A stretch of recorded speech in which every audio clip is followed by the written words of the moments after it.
you find me in a grove of rubber trees, and this plantation is within a pagoda. And you may have seen, if you look very closely at the beginning shot, you can see a gentleman in white robes. Now, it's not just about rubber. Oh, no, no, no. What we have here also is a temple, of course. And one would think, walking in, walking through all these trees were, a bit out of the way, which is quite common with my videos of temples. But if you prick up your ears, oh my goodness, sorry, I just walked through the biggest spider's web. Sorry, didn't mean to, didn't see you. They get huge, I've seen them 1.5 meters wide in diameter and bigger. They're enormous, some of them. But back to the point, is as we see here, you see the temple looming into shot. What you'll probably start to hear is a touch of traffic, and you'll even see it. There goes a truck, for instance.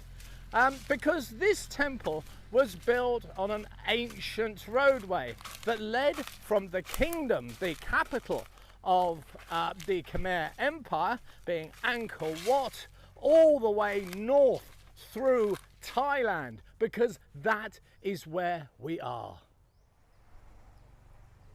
So through the rubber grove we go, winding our way through the giant spiders' webs to here, Prasat Tamnak Se, which, as I say, is in Thailand. And there will be traffic noise in the background because, as we know, as I've mentioned, there's a road here. There goes a truck. And that was once an ancient highway. And up and down here would have gone all sorts of trade, coming from the north of, the Khmer Empire to feed the capital city, which is way down that way. So here would have stopped many a weary traveller looking for blessings. And my guess is as well, they would have pitched up here for the night, because there's an awful lot of sanctuary to be found when you're close to a religious place. Just think of how many people run to church when they're in times of trouble. And when you have locations like this, we must consider what else would have happened. And that is, naturally, people would gravitate here to sell stuff. Fresh water, food, all sorts of things. Shoes, we'll mend your clothes for you, sir. We'll mend your shoes for you, sir. Whatever it is. Whatever needs the travellers had. So this grassy area around here, well, it wouldn't have been so empty as it is. And I want to show you something involved with nature very quickly, because it's not just giant spiders' webs. You should see the leaves from that tree. Right, have a look at this, right? This is one leaf. I mean, look how big it's touching my hat. I'm not cheating. And if you think that's big, I've got a bigger one. Look at that. Look, it's touching my chin. I'm not cheating by holding it closer to the lens. No, no, no. That is one single leaf. It is, hold on, about the size of one temple. Look at that. You see? No, but it is. That isn't it enormous? And this is some of the wonders I come across, you see. It's not only about the temples, it's the surroundings, and also decoding as to what those surroundings were like oh so long ago. Now then, giant leaves, giant spiders, beautiful temples. What else do you want? Well, how about a lion with a human face? Beautiful blue sky, and it's December. What a joy. Now you can see this road very clearly, and as we know, it was once an ancient road, and parked next to this once ancient road is a fantastic lion. Have a look at this beauty. Now, I come across very few oddities filming these temples. And getting this camera angle has been really difficult because there's an embankment here.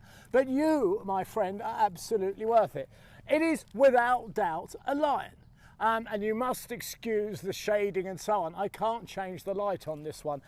And he is an absolute beauty. We've actually still got his tail. I'm going to feel underneath. No, he doesn't have gentleman's tackle. Some of them do, that's why I check, not because I'm a weirdo.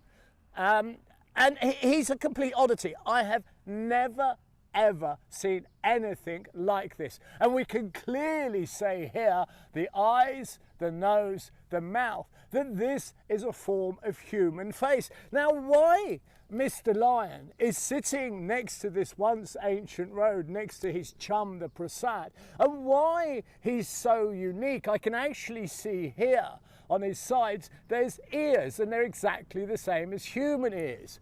But as to why he was sculpted so is a mystery. He probably once had a name, and he once had, there goes another truck, not as ancient as the old horse and carts and water buffaloes, but he once had, I don't know, a history, a past, but it's all been forgotten. But you know, he's here to be found, although everyone just motors up and down in their modern life.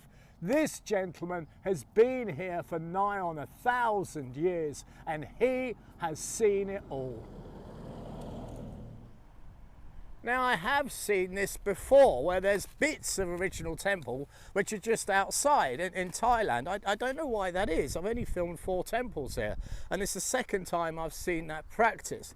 Now, as we go up these laterite blocks, we are greeted by the stone temple. Now, these have obviously been re-smoothed and refinished, and you may look above the doorway and say, oh my lord, isn't that a complete lintel? Now, this is obviously a reclining Buddha, but it is not original. This has been replaced, and it's done in a kind of clever way, because you can tell very easily what is ancient and what is modern, and that is done deliberately. There's no trying to deceive people. It's a case of letting it blend in. So the temple itself, you know, looks as original as it can without, you know, whilst making apparent what are the, you know, the new parts. Now, here is the original base. Now, what I've read is the yoni we've just seen outside should be sitting atop of this, but obviously it isn't. It's outside for some reason. Hold on. Quick smell. Yeah, bats. So let's have a look upwards, see how he's doing. And wow, look at that. This thing has been preserved beautifully. Aesthetically, the better shot would be me coming out of the temple. But how could I resist not closing this video with showing you how elegant this lion is yet again? Look at this exceptionally proud stance. You can see here his tail curled upwards and over his back haunch. I mean, he's really got some power in these back legs and these front shoulders, which have some sort of decoration. Can you see there was maybe some golden decoration that went round him? This truly is a magnificent find for me. As I say, I've never seen anything like this, and I've also just had, excuse me, another experience where I left my hat on the ground over there next to the temple. I put it on my head, and it was literally full of ants just on the inside, and I was lucky because only the small biters, not the fire ants. Otherwise, Jesus, I would be in an awful lot of trouble right now, because they really hurt, considering I have to wear a helmet. So this is the only real way to end this video, is to show the majesty of this unique piece. He's made my day. I'm so pleased to meet you, my friend. I really am. You're a thing of absolute wonder. And as I say, you know, if we could look through these eyes here that stare down this ancient road, wow, what a story this gentleman could tell us. It would just be amazing. Well, it's time for me to wind up. And as always, I very much hope that you've enjoyed this little adventure around, you know, an ancient site in a mystical land. And if by chance you could help me build up this library of ancient and often forgotten temples, then I would be truly grateful. How you do that is go to www.patreon.com/temples. It's now just for me to, I'm still getting attacked by ants. Golly go, they're a bit bitey. It only remains for me now to sign off by saying I wish you absolutely nothing but the very best. You take good care now.